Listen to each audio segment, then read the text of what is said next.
Tendencias de nuestro tiempo. Programa que es traído a usted en este mismo horario todos los lunes, miércoles y viernes por el pastor Natividad Ramos. Puede escribirnos a radioadoración@hotmail.com o envíenos un texto al 704-634-6706. Escuche Tendencias de nuestro tiempo. Mis hermanos, que Dios les bendiga esta mañana. Nuestro hermano Isaías, ya en la ciudad de Charlotte, nuestro hermano Gamaliel, en la ciudad de Nueva York. A todos mis hermanos que nos escuchan, esperamos que esta mañana sea una mañana de su gracia y de su bendición. Y hemos estado disfrutando precisamente ese quehacer del Señor Jesús en lo que fue todo su tiempo de vida ministerial que desarrolló, que estuvo entre nosotros alrededor de unos 3 años aproximadamente, un poco más, que estuvo haciendo obras, enseñando la palabra, y que dejó tan grande riqueza en el corazón de la raza humana. Esta mañana, por supuesto, mis hermanos, vamos a continuar con este mensaje, ¿verdad? Esta enseñanza que está en el Evangelio de Juan en el capítulo 5. Y voy a continuar hablando precisamente en torno a este caso de el hombre paralítico que estaba allí en el estanque de Betesda, a quien el Señor Jesús sanó y que mostró impresionante ingratitud, mezquindad de alma, y que yo lo llamé el hombre de alma seca, porque ni las gracias le dio al Señor Jesús. Y este segundo mensaje y el tercero, que es el del día viernes, todos están precisamente en torno a este suceso. Y creo que sería muy conveniente que yo hiciera una precisión, porque es coincidente con lo que estaré planteándoles a ustedes, que será en el sentido de que ya aquí en Juan se descubre que hay una intencionalidad divina y que hay una ruta que en realidad ya se empieza a notar que se dirige hacia el Calvario. Así que ya se empieza a hablar de quitarle la vida al Mesías aquí en el capítulo 5. Y entonces yo quiero hacer una precisión muy breve, nomás para que usted la tenga en mente, la disfrute, mi hermano, y que es precisamente lo siguiente. Diremos que el Señor hizo 2 promesas soberanas. Dios hizo 2 promesas soberanas. Una se la hizo a Abraham, que en su simiente, en singular, no en plural, en su simiente, dijo Pablo, serían benditas las familias de la tierra. Esto en una referencia evidente a la redención de la raza humana por parte de Cristo Jesús. Promesa soberana hecha a Abraham, que por cierto debo decir también que una promesa soberana no puede ser cambiada, no puede ser cancelada, porque precisamente es una promesa de soberanía. La segunda promesa que Dios hizo fue la que le hizo a David, en el sentido de que un hijo suyo reinaría para siempre. Entonces tenemos 2 casos, y voy a decirlo de esta manera. En la primera venida que el Señor Jesús tuvo a la tierra, del cual estamos hablando de esta ruta ministerial, fue evidentemente para cumplirle a Abraham su promesa. En la segunda venida, que es cuando Cristo regresa a la tierra, que nada tiene que ver con el arrebatamiento de la iglesia, en la segunda venida de Cristo viene para cumplirle a David la promesa que le hizo, y el Señor Jesús, Cristo Jesús, se sentará a reinar para siempre en ese reino glorioso prometido en la profecía. Entonces, usted por el momento quizá no le encuentre razón a lo que he dicho, pero le va a ir encontrando. Muy bien, y le voy a decir por qué razón. Porque se dice que lo que es primero en tiempo es primero en derecho. Y la promesa que le hizo a Abraham es primero en tiempo que la que le hizo a David. Por consecuencia, debía cumplirse primero la promesa a Abraham que la promesa a David. Y entonces es allí, precisamente, en esa coyuntura, en esa vertiente sutil, donde estamos presentando este pasaje. Y voy a leer el capítulo 5, desde el versículo 16 hasta el 20 de Juan, 5, 16 al 20, para aquellos que llevan anotaciones. Y dice: y por esta causa los judíos perseguían a Jesús y procuraban matarle, porque hacía estas cosas en sábado. Y Jesús les respondió, es decir, fue llevado a causa de haber sanado a aquel hombre, fue llevado ante el liderazgo judío. Por eso está judíos con mayúscula, en referencia al liderazgo. Judíos con minúscula es todo mundo que es judío. Pues, siendo cuestionado el Señor, le respondió: mi Padre hasta ahora obra. ¿Que por qué hago estas obras en sábado? Mi Padre hasta ahora obra y yo obro. Entonces, por tanto, más procuraban los judíos matarle, porque no solo quebrantaba el sábado, sino que también a su Padre llamaba Dios, haciéndose igual a Dios. Respondió entonces Jesús y díjoles: de cierto os digo. Es un capítulo de sorpresas de las cosas que les dice el Señor, No puede el Hijo hacer nada de sí mismo, sino lo que viere hacer al Padre. Porque todo lo que Él hace, esto también hace el Hijo juntamente. Porque el Padre ama al Hijo y le muestra todas las cosas que Él hace. Y mayores obras que éstas le mostrará, de suerte que vosotros os maravilléis. Muy bien, yo espero que usted haya ido muy cercano conmigo en este pasaje. Y voy a hacer lo siguiente para darle sentido y relación con el mensaje del lunes.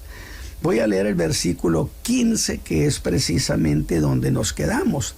Es decir, el Señor Jesús sanó a este hombre se va, ni las gracias le da, es cuestionado por algunos de Jerusalén y le preguntan que quién era el que lo había sanado. No supo qué decir, porque había sido tan desatento que ni el nombre le preguntó. Y entonces ahora se lo encuentra el Señor Jesús, y ahora se entera de que se llama Jesús, y dice el 15, él se fue y dio aviso a los judíos que Jesús era el que le había sanado. Muy bien, mis hermanos, empecé con este versículo 15 porque es con el mismo que terminé el mensaje del lunes pasado, donde Juan nos está narrando cómo es que el Señor Jesús sanó a un hombre que tenía 38 años de estar en esa condición tan desesperada, quien por falta de energía y falta de gratitud al Señor, lo llamé el hombre de alma seca. Y lo digo así porque ni siquiera cuando el Señor lo sanó de esos 38 años de estar allí, ni siquiera le dijo gracias, ni un breve gracias le dio. Es que hay gente así que carece de gratitud en el alma, mezquinos de corazón. Simplemente se fue. No mostró, note usted ese detalle de ese hombre. Si usted lee el pasaje, usted no lo encuentra que iba alegre. No mostró el gozo que mostraron muchos otros a quienes el Señor Jesús sanó. Si no, nomás dígame de aquel gritón leproso que se fue anunciando por todas partes lleno de emoción. Este hombre, mientras iba con su lecho a cuestas, fue cuestionado por otra gente de Jerusalén, insensibles iguales, cortados por la misma tela, aunque yo digo en realidad expresaban el alma de la Jerusalén de esos días, duros, incrédulos, sin gratitud. Y esos que cuestionaron a ese hombre porque llevaba su lecho, no fueron capaces de ver la sanidad que había sucedido. Solo lo cuestionaron: es que es sábado y no te es lícito cargar tu lecho. Ahora este hombre hizo una defensa tan debilucha, tan pobre como era su gratitud al Señor. Simplemente dijo: bueno, el que me sanó, él mismo me dijo que hiciera esto. Pero aquí, si él dice eso, tuvo que haber una pregunta obligada, que sería: ¿y quién es el que te sanó? No le preguntaron así. Esa sería la pregunta natural, pero esa no fue la pregunta que hicieron. ¿Quiénes? Estas gentes que lo cuestionaron. Sino: ¿quién te dijo que hicieras eso? Era para preguntar, o sea, evadieron el milagro de la sanidad que había sucedido en el hombre. Son de la clase de gente que no disfruta lo que Dios hace entre nosotros. La respuesta de aquel inútil fue: no sé. Y usted va a decir: inútil, ¿por qué, hermano? Pues porque no tenía utilidad informativa siquiera. Y era cierto, porque ni siquiera eso preguntó a su sanador: ¿cómo te llamas? Dijo: por lo menos, mi hermano, para saber a quién hay que agradecerle. Usted en la iglesia, ¿cuántas veces en las charlas usted habla que le hicieron un favor, una misericordia, y usted siempre dice: lo hizo el Señor Jesús? Identifica la fuente donde usted ha recibido ese beneficio. Pero este no lo hizo. Y dice que el Señor Jesús luego lo halló en el templo. Aunque eso de hallarlo en el templo, pues yo lo entiendo como un acto deliberado del Señor. Fíjese bien, por lo que planteé al principio, que el Señor Jesús quería ir a la cruz y no al trono. Así que aquí tenemos este caso de este hombre, y ese encuentro que hay lo llamé la segunda oportunidad que el Señor Jesús le dio a este. Pues de nuevo repitió la historia, y de sus labios no salió ese: gracias, Señor. Pero lo que sí hay que observar es un detalle que el Señor reveló en esa charla: que su enfermedad había sido por causa de pecado. Pues le dijo: no peques más, para que no te venga cosa peor.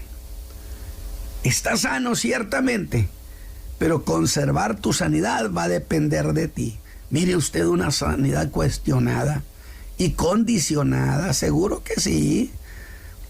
Y déjeme hablar como si estuviera allí con el Señor, y le diría: Señor, ¿cómo es posible que sanaras a un hombre como este?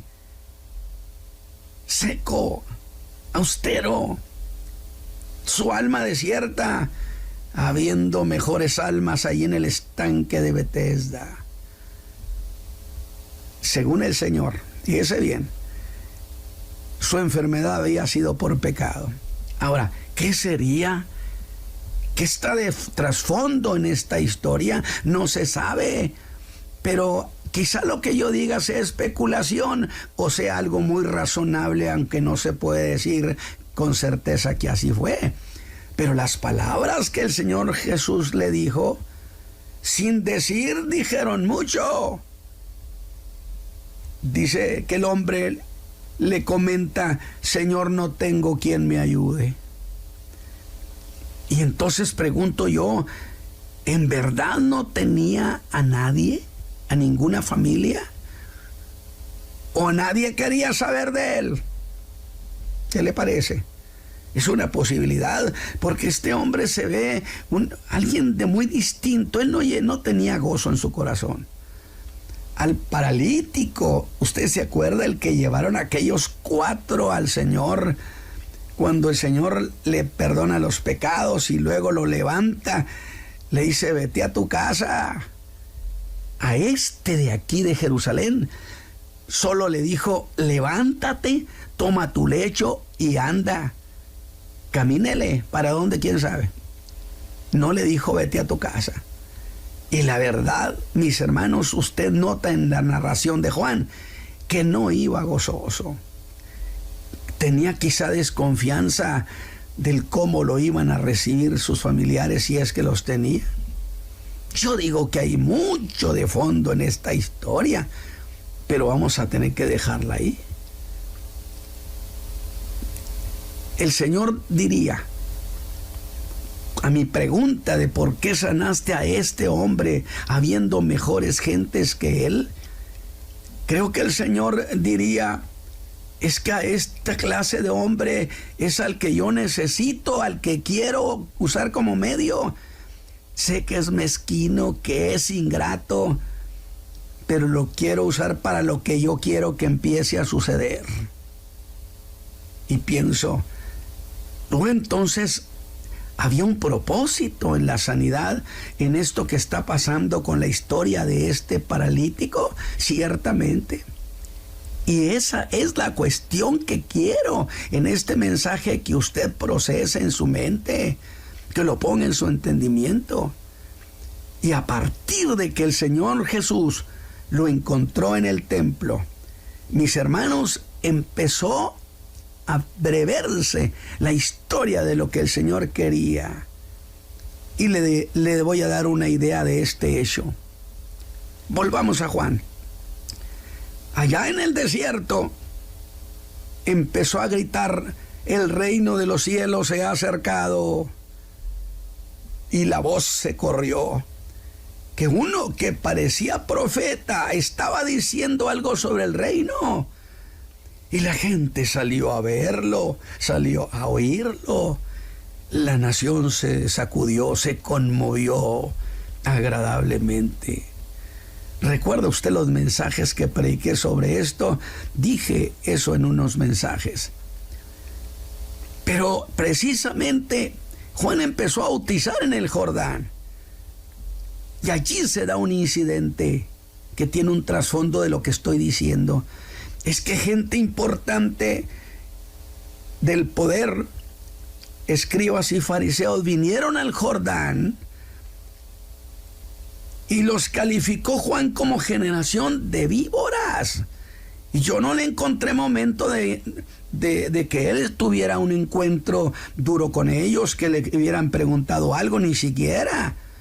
Y entonces yo diría, Juan no me pareció inteligente, porque pensé, diciendo así las cosas, Juan le está cerrando el camino al rey cuando que viene a limpiar el camino.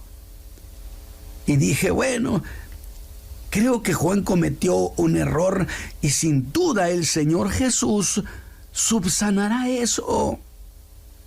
Pero luego nos enteramos que estaba Jesús dando un sermón en el monte y fuimos con él. Pero allá el Señor Jesús le echó más leña al fuego. Y eso me sorprendió, diciéndoles, si vuestra justicia no fuere mayor que la de los escribas y los fariseos, no entraréis al reino de los cielos. Oiga, esa declaración fue muy dura. Sacudió el tapete del liderazgo judío, porque ante la nación, con esas palabras los estaba descalificando. Agentes como el sumo pontífice, los del Sanedrín, el clan de la escuela de los fariseos. Y eso me hizo pensar, entonces, ¿qué es lo que el Señor estaba buscando? porque no subsanó, al contrario, hizo que ardiera más esa hoguera. Y pensé, ¿acaso entonces no quiere ir al trono? ¿No busca ir al trono? Mis hermanos, con gozo y con certeza puedo afirmarles que no quería ir al trono todavía. Habrá de ir en su momento, pero en ese tiempo quería ir a la cruz. Bendito sea nuestro Salvador, porque quería pagar nuestros pecados a la justicia divina.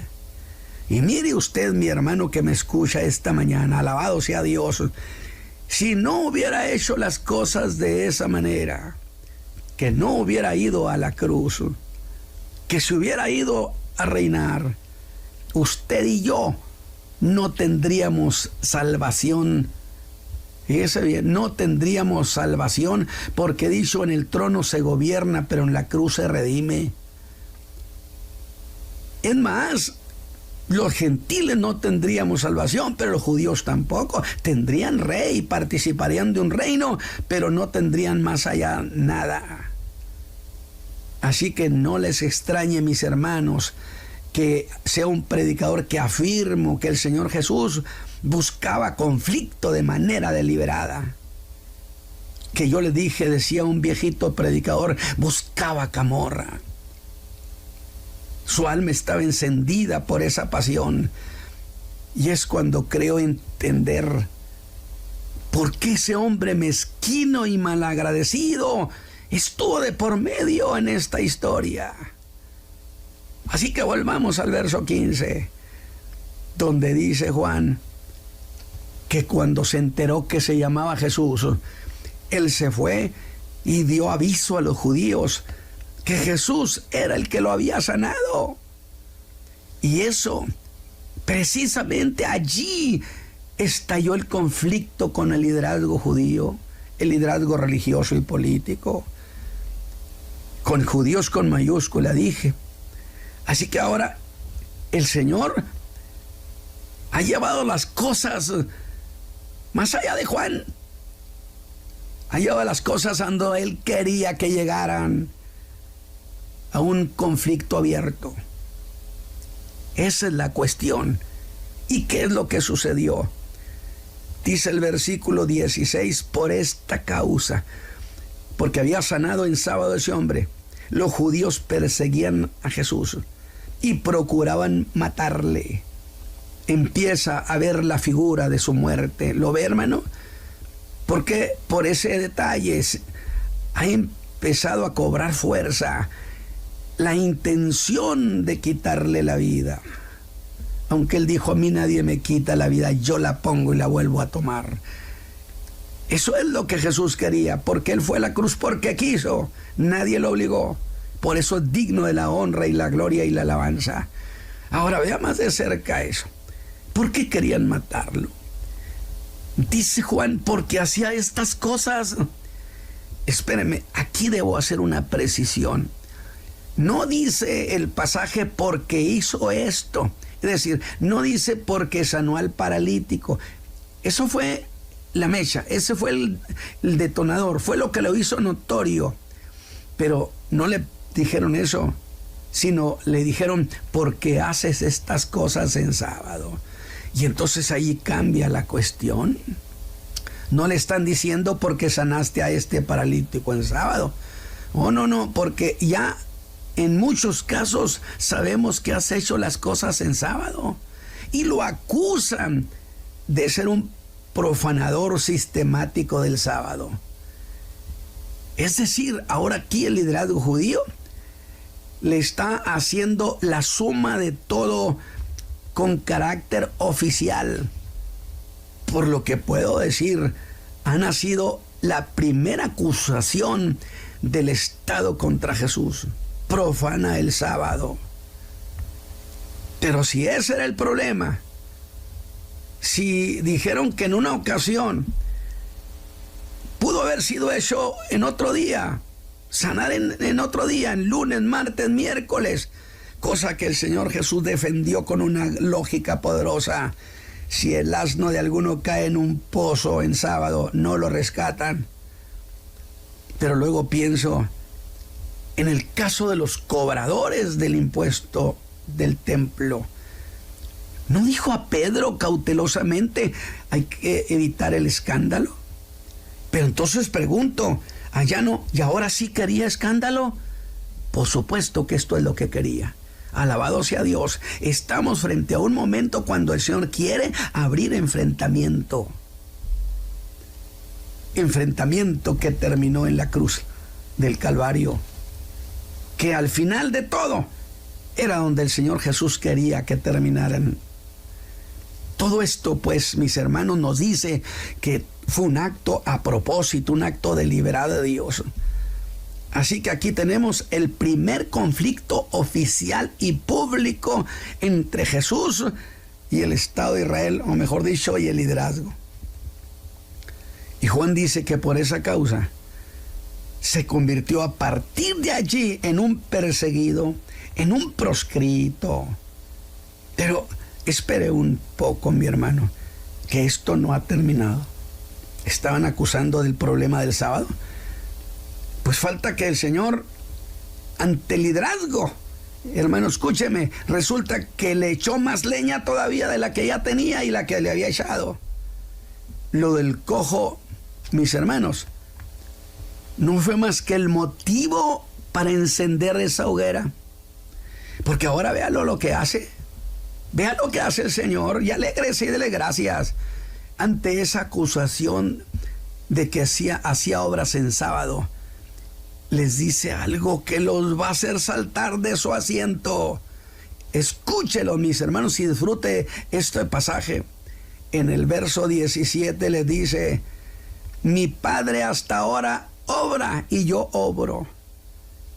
Ahora quizá ustedes, mis hermanos, por el momento no vean lo que esto implica, pero los judíos se quedaron boquiabiertos y dirían: oh Dios, ¿qué es lo que este hombre está diciendo? Ese es el colmo del atrevimiento. Porque yo siempre he dicho que Jesús, para decir las cosas que él dijo, o era un loco inconsciente o era lo que él decía ser. Veamos eso más de cerca. Es que Jesús fue mucho más allá del mero sanar en sábado. Mire, es algo como esto. Señores, ¿quieren tener motivos contra mí? ¿Y ya tienen el sábado? Muy bien, pues les voy a dar más todavía. Ahí va otro. Fíjese bien lo que está diciendo el Señor. A ver qué hacen con esto. Insisto, él no quería llegar al trono de David todavía. Sus pasos se dirigían ya a la cruz. Si eso del sábado a los judíos les parecía una atrocidad, ¿qué les parecerá esta otra que les dijo: hasta ahora mi Padre obra y yo obro? El liderazgo más sorprendido todavía ha dicho que Dios es su Padre. Acaba usted de ver llegar el segundo motivo. Les está revelando el Señor que Él sanaba en sábado porque su Padre hacía también obras en sábado. Que lo explicaré de manera muy simple. Es lo mismo que decir: lo que hice este día sábado y en todos los sábados, y lo que he hecho en esos otros, es porque mi Padre hace cosas también en sábado. Es cierto que al terminar la creación diría: mi Padre reposó. Eso sería una lógica. Pero ¿acaso en día sábado, en día de reposo, mi Padre no sigue conservando el universo? ¿Qué le parece? ¿Acaso la creación no sigue funcionando también los días sábados? Y lo hace porque mi Padre está sosteniendo la creación. Y si mi Padre no está limitado para hacer obras, ¿por qué habría yo como hijo de estar restringido? Señores, la libertad que tiene mi Padre de hacer las cosas es la misma libertad que tengo yo. no saldrían de su asombro. Estoy diciendo, porque ¿sabe qué digo esto? Porque no falta incluso algún predicador que retó, no sé dónde me dijeron aquí en esta región, diciendo, pruébenme que Jesús alguna vez sostuvo que Él era Dios. Uy, mi hermano, pues si está lleno. Esto que estoy diciéndole, esto es la misma que dice, lo que mi Padre hace es mi modelo de obrar. Eso hizo estallar el odio contra Él. Se puso aquello al rojo vivo. Y otra vez les digo, buscaban en la cruz, mi Señor. Ustedes que dicen, mis hermanos que me están escuchando, no le pueden decir gracias, Señor Jesús, porque si es cierto, tú querías la cruz para darnos perdón, para liquidar nuestras culpas ante el tribunal de la justicia divina. Allí donde estaban esos expedientes que estaban en contra nuestra, que nos acusaban, que estaban escritos nuestros pecados. Alabe a Dios, con su muerte, Él liquidó ese expediente de culpabilidad, canceló nuestras cuentas con la justicia divina y nos dejó en cero deudas. Eso es maravilloso. Y como ese pago fue legal, entonces, mis hermanos, el perdón y la salvación que nosotros hemos recibido es legal y no hay nadie que se la pueda echar por tierra. ¿Qué nos podrá separar del amor de Dios que es en Cristo Jesús? ¿Quién? ¿Quién podrá hacer eso si Él es el que murió, el mismo que nos perdonó? Así que fue nuestra salvación por causa suya, cosa decretada en el tribunal de Dios. Son inocentes, son perdonados, no tienen culpa, porque Él llevó nuestra culpa. Así que, mis hermanos, ahí está pues esa segunda acusación, ¿sí? El verso 18 muestra que el conflicto se agravó entre Jesús y el liderazgo judío. Y dice el verso 18, entonces, por tanto, más procuraban los judíos matarlo. Note, el odio se escaló, se hizo más intenso, más fuerte, más vehemente. Debe morir. Y en el verso 16 dice, procuraban matarle. Pero en el verso 18 dirá, ahora más procuraban matarle. El odio se había multiplicado, pero ahora son dos causas que el Estado tiene contra él. No solo porque quebrantaba el sábado, dijeron, sino también porque a Dios llama a su Padre haciéndose igual a Dios. ¿No que nunca dijo que Él era Dios? Aquel conflicto ha alcanzado grado de crisis. Había sido claro. Su Padre y Él eran la misma cosa. Pero si ese Padre era Dios, entonces era igual a decirles que Él era Dios, que eran la misma cosa. ¿Más claro? Y es algo así que decimos con alegría, como dijo Pedro, que Jesucristo es nuestro Dios y Salvador. Y esta mañana, junto con muchos de mis hermanos, creo que confesamos, sí, Jesús es Dios, Jesús es nuestro Dios, es mi Dios. Jesús es Salvador, pero no solo digo eso, sino que es mi Salvador. ¿Usted qué dice, hermano que me está escuchando? ¿Se da cuenta lo que está pasando? ¿Se da cuenta a dónde he querido llevar? Es que me interesa que usted aprecie lo conceptual de las ideas de los mensajes.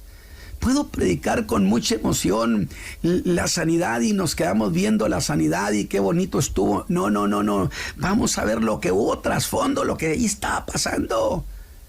Estaba abriendo conflicto, preparando el terreno para su muerte. Y aquello, dije, se puso al rojo vivo. Ahora les voy a decir esto. En realidad, el liderazgo judío interpretó muy bien lo que Jesús había dicho. que entre Dios y su Padre había una relación personal, porque él poseía la misma naturaleza de Dios. A grado que dijeron, se hizo igual a Dios. No me diga que no estaba diciendo Jesús, revelándoles que él era Dios. A que no se lo creyeran es otra cosa, pero él se lo estaba diciendo. Y el liderazgo judío lo entendió con plena claridad y empezaron a decir que era un usurpador. Así que allí han nacido también los primeros calificativos. Usurpador, engañador.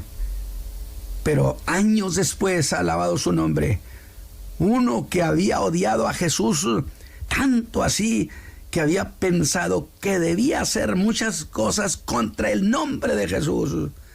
El que fue el apóstol Pablo escribe en la carta a los filipenses que no tuvo por usurpación ser igual a Dios. Pero todavía, mis hermanos, escúchenme por favor, es que esto está avanzando, está apretando sobre el alma de ellos, los está llevando a un lugar sin salida, y todavía no se reponían de la sorpresa cuando diría, les voy a dar otra. En el verso 19 les dice, de cierto os digo, no puede el Hijo hacer nada de sí mismo, sino lo que viere hacer al Padre. Porque todo lo que Él hace, o sea, lo que el Padre hace, ¿sí?, también lo hace el Hijo juntamente con Él. Colaboramos. Ahora, esto que les acabo de decir lleva la intención de establecer que lo que Él ha hecho está de acuerdo con la voluntad de su Padre. Pues el Hijo no hace nada sin ver que lo hace su Padre. Luego entonces, así como no tenían derecho de acusar al Padre, tampoco tenían derecho de acusarlo a Él. ¿Ve usted la defensa que está haciendo? Pero esto que dijo iba más allá de lo que parece. El Hijo no puede hacer nada si no lo hace el Padre. Era como decir que entre Él y su Padre había una unión profunda, de tal modo que lo que hizo no fue por voluntad propia, sino que era la voluntad de su Padre. Así que si le haces obras de misericordia, si Dios el Padre hace mis obras de misericordia en sábado, porque son obras de misericordia, y ahora Pablo diría, es que contra esas cosas no hay ley. Pues no hay ley que prohíba hacer misericordia, o existe. Si el Padre hacía obras de misericordia en sábado, Él ha visto al Padre hacer esas obras de misericordia en sábado, ¿o acaso los judíos se quedaban sin esa misericordia porque era día sábado? Ningún judío se atrevería, ni ellos, a decir que era un día sin misericordia de Dios, porque equivaldría a afirmar que ese atributo de la misericordia estaba también en reposo, y los atributos de Dios son eternamente activos. El liderazgo sabía lo que estaba diciendo. Pues ¿acaso no está escrito que nuevas son sus maravillas cada mañana, mis hermanos? Y entonces yo con gozo tengo que decir, aunque no le puedo preguntar ahí al Señor, le preguntaría, y también las mañanas del sábado, cada mañana. Diría luego, mi Padre y yo somos la misma cosa. Pero mire usted cómo se está preparando esta cuestión. Jesús no ha terminado. Quizá dijeran, ¿y cómo es que Él lo sabe? ¿Cómo sabe lo que hace el Padre? Él habría de afirmar también en otra parte, porque Él ha visto lo que hace el Padre. Oiga, espéreme, entonces Él ha visto al Padre. ¿Y cómo es que Él sabe lo que hace el Padre? En el verso 20 dice, porque el Padre ama al Hijo, por eso le muestra todo lo que hace. En esos momentos están verdaderamente rebasados No sabían qué hacer con esto. Así que Jesús estaba en grande, mis hermanos. Sin embargo, allí voy a dejar el mensaje esta mañana, porque nos espera el tercer mensaje, que es fuerte, vigoroso, donde Jesús da el tiro de gracia con lo que está hablando. Así que quédese con esto, con esta idea preciosa, hermosísima. El Señor Jesús no fue a la cruz del Calvario por una casualidad. En Dios no hay casualidades, hay causalidades. De tal manera que Él fue a la cruz porque ahí era donde estaba determinado que fuera. Pero los judíos a estas alturas estaban que no podían con su ira, con su rabia, y su anhelo de matarle empezó a hacerse violento, efervescencia del alma. Así que, porque Él quería ir a la cruz, esta mañana yo quiero decirle junto con el auditorio: Padre eterno, te agradecemos mucho por tu Hijo amado Jesucristo, quien es cierto te agradó en todo, de tal manera que rescató nuestras pobres almas de una vida de tragedia, porque Él, sufriendo, pagó por nosotros nuestros pecados.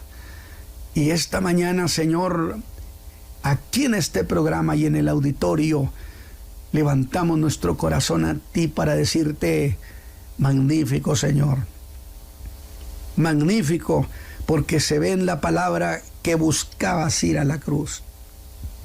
Gracias, Padre, por Jesucristo. Que el Señor les bendiga a ustedes, mis hermanos. Tendencias de nuestro tiempo. Programa que es traído a usted en este mismo horario todos los lunes, miércoles y viernes por el pastor Natividad Ramos. Puede escribirnos a radioadoración@hotmail.com o envíenos un texto al 704-634-6706. Escuche Tendencias de nuestro tiempo.